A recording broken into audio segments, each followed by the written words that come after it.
Hey guys, welcome back to Max's Fearless Youth, where we combat substance abuse and mental illness through the arts. I'm Katie. And I'm Hannah. And today we have an awesome interviewee. Would you like to introduce yourself? I'm Greg Gattine, and I work at Radio Woodstock. I've been a disc jockey for longer than you guys have been alive. Could probably take both of your ages. Wow. I'm 17. I'm almost 18. I've been doing it longer than 35 years. Wow. Doing it a long time. I'm 108 years old. But thank you guys for having me. This is a lovely place. So what got And you guys do a great job, too. Thank you. Thank you. So what got you started into radio? Well, when I was a kid, I loved listening to the radio. I loved pop music. And I would spend my time in record stores. You know, they used to sell records in all the department stores. When I was a kid, there was like Bradley's and Merritt's and Kmart's, and they always had big record departments. So I would spend my time in there, sometimes buying the records, sometimes stealing them, and taking them home and just listening to them over and over and over. Since I was probably 7 years old. As soon as I had 50 cents to buy a 45, I would buy records. And I was driving to high school one year, and I heard a commercial for the Connecticut School of Broadcasting. And that's when I realized that that was a career. I mean, that was a job, playing records. I mean, I never made that connection, listening to the radio. I didn't think, I could do that. Or normal people, regular people could do that, be on the radio like that. I heard that commercial and I said, wow, why don't I try that? And I did. I went to Stamford, Connecticut in my senior year of high school. I went on Saturdays. It was like a 3-4 hour class. And I did that for about 6 months. And I got my little certificate. And my uncle worked at one of the old radio stations, an AM station in Hyde Park. I think it was WHVW, and they had an FM station too called WJJB. So I got a job working at WJJB from midnight to 6 or midnight to 8 or something. It was an 8-hour shift, and it was reel-to-reels. I wasn't on the radio. It was reel-to-reels that would play, and all I had to do was rewind the reel when it was over. It would play for like 3 hours. It wasn't hard work. So I just rewind the reel, put a new one on, and start that up and go back to sleep. And then they let me do early Sunday morning show while I was operating the FM station, which was the reel-to-reels. At the same time, I was playing records on an AM station, like Frank Sinatra, Dean Martin kind of called it MOR radio. And I was doing that, like on Sunday mornings, I think it was. And one time this lady calls me up and she goes, is your engineer there? And I said, no. She goes, well, it sounds like it click. And she hangs up. And I was like, what the heck is that? And I went into the other room where the FM station is, and all the reels were going at once. So it was like 3 songs were playing at the same time. Commercials were playing. Other liners were playing. So everything was going at once. So all I had to do was slack off the other reels and hit stop a couple times. But it was fun. So I started doing that, and I loved it. And I went through a whole bunch of stations. I worked in Beacon at AM station WBNR, which was oldies, playing oldies, which I loved. All those goofy greats from the 50s and early 60s. I loved that stuff. And K104 was the FM station. So back then, you did both. Sometimes you were on the AM, sometimes you were on the FM. The only time I ever got I don't know, what do you call it, stage fright or whatever. They asked me to do a shift on K104, and the record ran out, and I went to talk on the mic, and I just went, and I hit the next button. That was the only time I ever got really nervous on the radio. After that, it was pretty smooth. So once I got that out, it was okay. And I did that for a couple of years, and I worked at in Poughkeepsie, WPDH, which was a rock station, and then a classic rock station. I did that for about 10 years, and then I went to Woodstock. I thought I left PDH, and I thought I had retired, and I didn't want to do it anymore, and the Woodstock station. And I went up there, and I met with the GM and the owner and gave them some ideas that they loved, and they hired me to do that. So that was in 2000, early 2001, I think it was. Wow. A long time ago. Yeah. But it's fun. It beats working. You know, Yeah. It's not hard work. Did you ever do it? Radio? I would do it. I've been on the radio a couple times being interviewed for stuff that I've done, but yeah, I would do it. It sounds fun. I did it once, I think 2 summers ago, and it was me and a couple of friends, and we were very nervous because I have not done it, and it was kind of like the same situation where I was just like, and it was on air, and everyone would say, you know, you just need to talk. Like, no talking is sort of like, you're done, pretty much. Yeah. And so that was sort of like my first kind of introduction to radio and stuff, because it's weird to hear your own voice and sort of... Oh, everybody hates their own voice. Yeah. I can't stand my own voice, and I've been doing this forever. Yeah, but what do you think you like the most about being sort of in the radio and the community with it? It's the music, you know.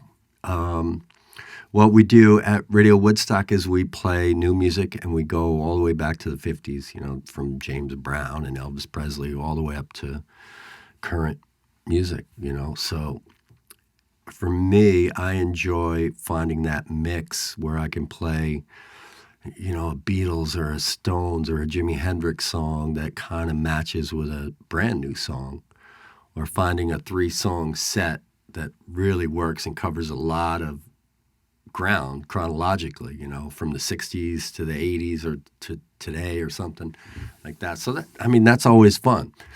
And I know that we kind of are, we're not a niche. You know, if you're a niche station and you're just playing one era of music, everybody knows those songs and that's what they want. So I like to, you know, throw in surprises every now and then, so to kind of challenge listeners. You know, it's not, sometimes it's hard listening. You know, there's easy listening stations that are easy to listen to. Sometimes it's hard to listen, and I like that.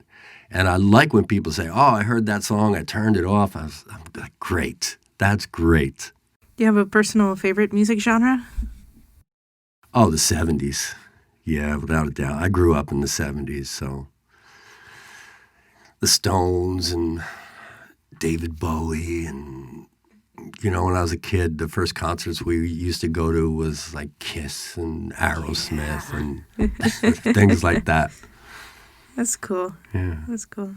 What, maybe not so much musicians, but sort of people in general have made the biggest impact, do you think, in your life and the community?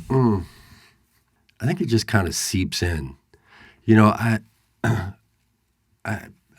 met a guy about 15 years ago in Kingston, and he is the most grateful person that I've ever seen. Like, even when everything's going wrong, you know, he's the kind of guy that there's always a silver lining somewhere, and I'm not like that at all.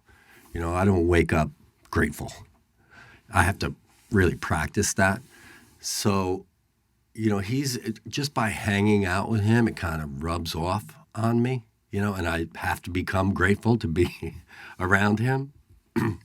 So it's people that a lot of times have what I don't have, like people that are honest and vulnerable and happy. Those are the kind of people that influence me. You know, I like to hang out with people that have what I want, you know, because if I want something, I got to see somebody else. How did they get it? How did they do that? Why are they like this? So it's, you know, it's not like any famous people or anything like that. It's just, you know, regular people that I meet, like you guys. Watching your show, I mean, it's like you guys really influence me. I mean, the way that you were like the questions that you asked were just direct questions, not like, and kind of open-ended, where you let the interviewee, the person you're talking to, expand on that thought. I also read that you were a drug counselor at some point as well. I went to school for drug counseling. I took the Yes. KSAC course, just because I see what's going on in the community. And I have friends that OD'd and, with the hard drugs that are out there now and the easy access to it and the way that you just don't even know what's in the drugs you're taking anymore. It's too dangerous out there these days. People taking pills laced with fentanyl and one pill and you're dead. And I know the effects that has on entire communities. First there's the family, when somebody ODs at a young age, and it affects that whole family and that whole neighborhood and the whole community in general. Do you think music has the power to make a change? Absolutely. Yeah. Personally and globally. Songs have changed the world. I mean, the Beatles came along, changed the world. Elvis came along, changed the world. The Beatles changed the world. I think even Taylor Swift changes the world, So the artists and the music together, I think, certainly changed my life. I'm sure it influenced you guys as well. I mean, music is very important to me especially. And I think it's very important to most people. And I think it's very, at times, unifying. And at times, it can be isolating. And sometimes we need to isolate a little bit, and get inside our own selves. And so music changes everything, I think. It's great how even if you're not making the music yourself, music can still impact everybody. Yeah. I think a lot of people don't realize how much of a difference it makes, even if if they don't recognize it at first. There's good music. For me, there's two kinds of music, good and bad. There are certain kinds of music that I just don't like at all, and it makes me feel bad. It makes me What kind just of music? don't like it. Country music, today's country music, I can't stand stuff like that. And we always have Sunday dinners with all my kids. I had 3 kids, and on Sunday dinner, we take the phone, put Spotify on, and pass it around. And I tell everybody, play me a song, play your favorite song, And my youngest is 22, so some of the stuff he plays, man, I just can't stand it. Well, like some sort of like pop rap, maybe. Yeah, a lot of that. Yeah. I just don't relate to that. Yeah, I get that too. I can't listen to a lot of pop radio stations nowadays. I just don't get it. Yeah, there's no soul in it. It's I all have no corporate. interest in it. It's all corporate, trying to get the TikTok streams to go viral. And there's like a 15-second clip of a song that's like popular, and nobody knows the rest of it. I like country music. I like the old country music. Oh, the old, I mean, Johnny Cash and Yeah. Waylon Jennings and stuff like that. I'll listen to all night. And I think as a artist myself, it's really fun to just put on a song and paint. I think that's the biggest thing, and everyone can kind of relate to that. Yeah. Does that influence what you paint? A little bit. I think it kind of gets me in the mood as to what I want to paint, and sort of like abstract or realism, surrealism, anything like that. Yeah, it's a great yeah. tool for a lot of other arts, too. Yeah. I mean, you couldn't have a ballet without music. Right? Yeah, so I feel like a lot of arts go hand in hand, I think, in a sense, which is really cool to think about, because it's like so many people can be interconnected between like writers and musicians and filmmakers and photographers. And I think it's really fun to just have that community as a whole, even if you aren't the one playing an instrument or aren't the one painting, to just sort of have that community to appreciate it is really nice. Yeah, and you influence each other that way when you get together. Yeah, so I think that's pretty cool. Yeah. I remember when I took digital photography in school, we had a project that we had to do where we had to take like a series of photos based off of like a specific song or album. You just had to like Yeah, that's great. take the theme that you kind of like imagine from it and take photos from it. It was a very interesting project. I remember it was fun.